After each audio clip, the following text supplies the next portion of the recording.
1978, our Jubilee bell. That's the new one. Yeah, that's the newest one. That's the youngest one. All the rest of the bells are its father. So there have been bells here, as I said to you, for hundreds of years. Just talk to you a little bit about how we get this, all this stuff here. First of all, to make this arrangement, we take a bell, we bolt it to a headstock, that grey piece of metal there. We bolt it to a headstock. We then bolt the wheel to the headstock, this wheel here, and we lash a rope on. I'll talk to you in a minute about the rope.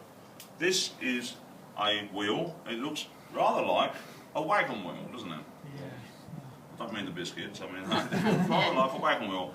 And we have a reasonable idea that when bells were first rung like this, in this fashion, wagon wheels are what they would have used. They would have knocked out a couple of the spars, taken the boss out and modified them, because wagon wheels were 10 a penny then. There aren't many carts around, so we have to make our own now. We can't go around nicking them. So we lash the rope onto that rope that you see there is the same rope that you saw downstairs. Okay. And we lash the rope on. We don't knot it, we don't tie it. The reason why we don't tie it is because if you tie something to something, it will only be as tight as the day it was knotted. If you lash, if we knotted that, we tied it on and made a knot, it will be okay, but it wouldn't get any better. Lashings, on the other hand, and that lashing is something that a member of the Royal Navy or the Merchant Navy would have a fine understanding of. It's a sailor's lash, a naval lashing. The advantage of lashing the rope on is that over the period of time that rope is on, it will actually get tighter. So you put it onto a certain tightness, which is as tight as you can get it, and it will actually get tighter and tighter.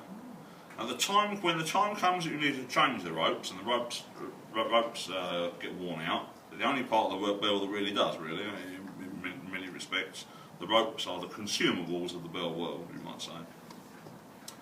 When you decide that you need to take that rope off, you have to pry the rope apart with a screwdriver, because they're as solid as a rock. There's no way that will never fall off. It will never come off unless you choose to take it off. Yeah? Now we call the type of ringing that we do change ringing. We also call it full circle ringing. We call it full circle ringing for two reasons. First of all, this is a 360-degree wheel. It is a wheel, and it's 360 degrees. Also, because as the gentleman there was talking about, the model is it's not an accurate representation. The bell will go all the way around 360 degrees and go bong, and then all the way around the other way 360 degrees and go bong on the other side. And that's one of the other reasons why we call it full circle ringing, because it describes the full diameter of the circle all the way around and goes bong, and then all the way around again and goes bong. And that is one of the reasons why we can't play music, we can't play tunes, because there's too long a delay between action, us pulling, and the bell going bong. In fact, I don't know if it's still the case, but in the Guinness Book of Records some years ago, they documented that church bells rung in the way that we rung them have the longest delay. Two things in which they are superlative. First of all, have the longest delay between action and result of any musical instrument. Yeah. Also, that a bell, not bells necessarily run like this, but bells per se, are the loudest non-amplified musical instrument in the world. Really? Non-amplified, I hasten to add. I mean, you put a guitar. Doesn't the tower itself amplify it technically? No, the tower throws the sound out. Wouldn't you class that as some form of amplifier? No, because there's a tower in Suffolk where there is a ring of bells in Suffolk where they're on the floor. Right. They don't have a tower, and they're as loud as anything. They are thunderously loud. If you ring there, you have to be really defenders. You'll be stone deaf otherwise. Right. So we're going to hear a couple of the bells being rung. First of all, you'll hear the treble, the small one being rung. Yeah. Like this one. Then you hear the tenor being rung. It's fairly loud. It's fairly loud, but not hugely so. Though I do shout rather loudly, so don't jump. No. Okay with the treble!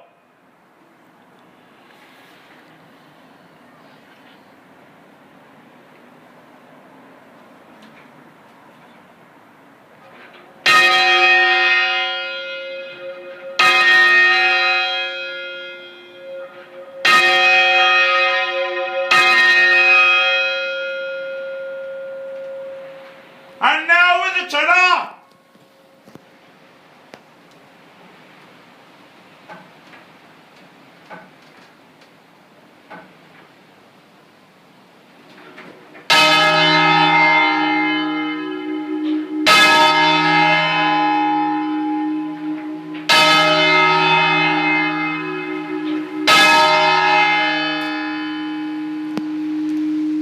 Now, very quickly, the mark of a good bell is the length of the hum note. That note that you can hear now, Oh, it's still carrying on even though I'm hear it. speaking. Goodness, yes. If you listen very carefully, it's still there now, just about. Goodness. If it's a It's bad like a bell, tuning fork, isn't it? pardon? It's like a tuning fork. Yes, indeed it is. Yes. If it was a bad bell, if it was a duff casting, then that hum note would almost stop dead. So it would go bong, and that would be it, dead. If it's a good bell, and all these are very good bells to ring, very very tuneful bells, the hum note will last for ages and ages. I say the hum note. Now I described to you downstairs yesterday. Downstairs, it feels like yesterday to me.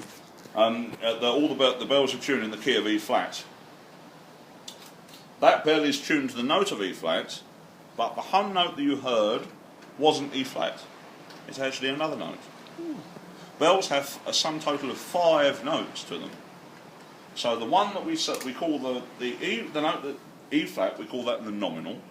The nominal, the prime, the terce, the hum, and the quint.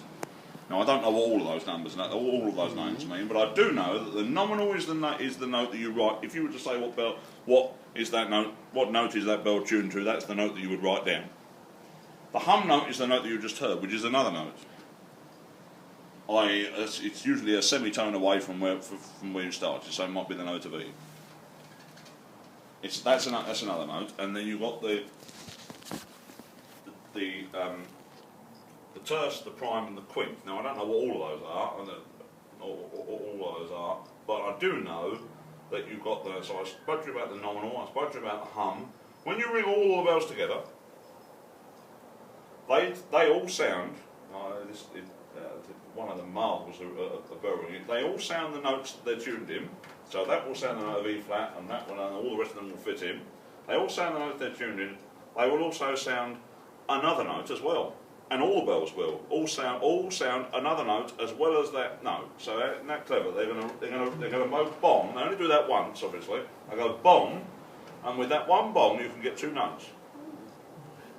They're marvellous. Now,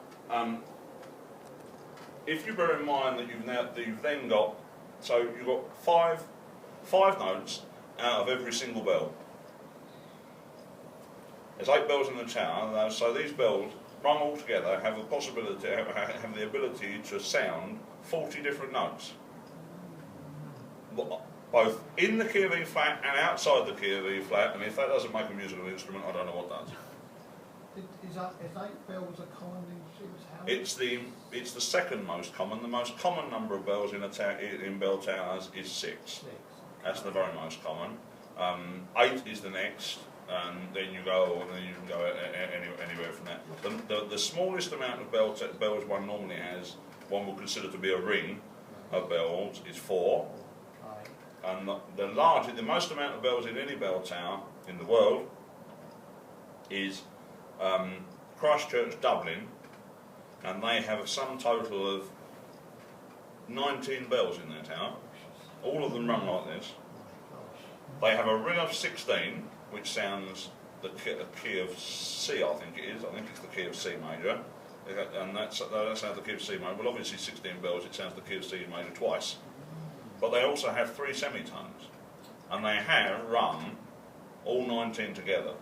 and I've heard that. I've not been there, but I've heard it. I've heard recordings of it, and it's lovely. It sounds like a musical box, but it's a marvellous sound. So you imagine, I mean, I'd say 40 is like, you imagine 5 times, I don't know what 5 times 19 is, but I know it's a bloody lot. It's also amazing how they can get all these bells up here, get them up here, to install them. Yes. That's a feat on its own, isn't it? It must have been. Oh yeah, well they would have done it with a block and tackle. Something that's false to it. Oh yes, yeah, very much so. And the key to it all is that the trapdoor. There's when you go downstairs, if you look up at the back, up at the floor of the tower, you'll see there's a trapdoor there, in the floor of the tower, and that floor is the floor that we were standing on in the ringing chamber. There's a trapdoor under the tenor, and always, because the tenor is the largest bell in any tower, so if the tenor can fit through the hole, then the rest of them can.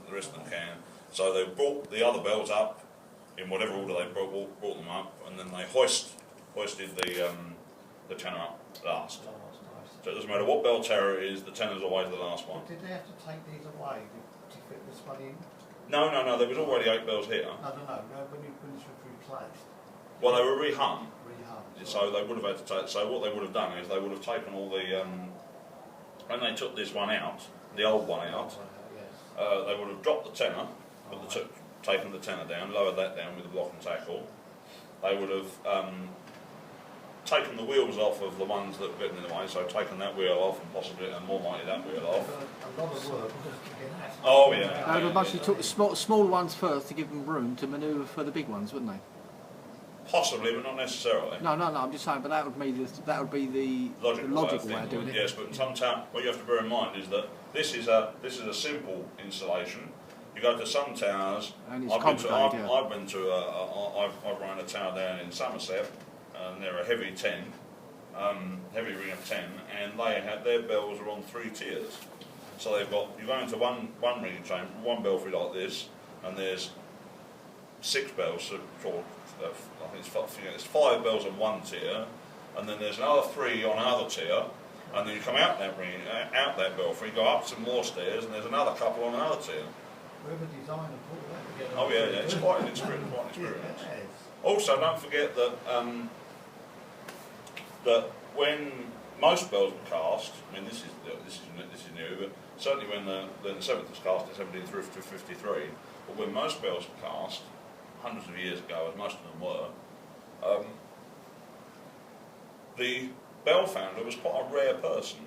He was literate, he could read and write, he was numerate, he had a good understanding, mostly through the long apprenticeship that he'd served with his father, because for many of them it was father and son business. He'd served a long apprenticeship with his father. He had an understanding of metallurgy and chemistry, both of which were in their infancy at that time. Now, he had to have an understanding of that, if you think about it, because there he was, this man, 400, 500 years ago. He couldn't cast too many duff bells because yeah, indeed. So he had to know what he was doing. He had to know what he was of. Didn't he? He had to know what he was doing. Yes. And you bear in mind how rare it was for people to be literate and numerate in those days, and this man was. Yes, it was quite. They were very. Popular society in that sense. Yes, they were, but they were also, the thing that impresses me is that they were also, all of them, without exception, they were all very intelligent men. They're all men, but they were all very, very clever men. They must have been. Anyway, thank you very much for the tour. You're welcome. And would you like to tell me your name? Andrew Bond. Thank you very much. You've helped us very much. Thank you. Yes.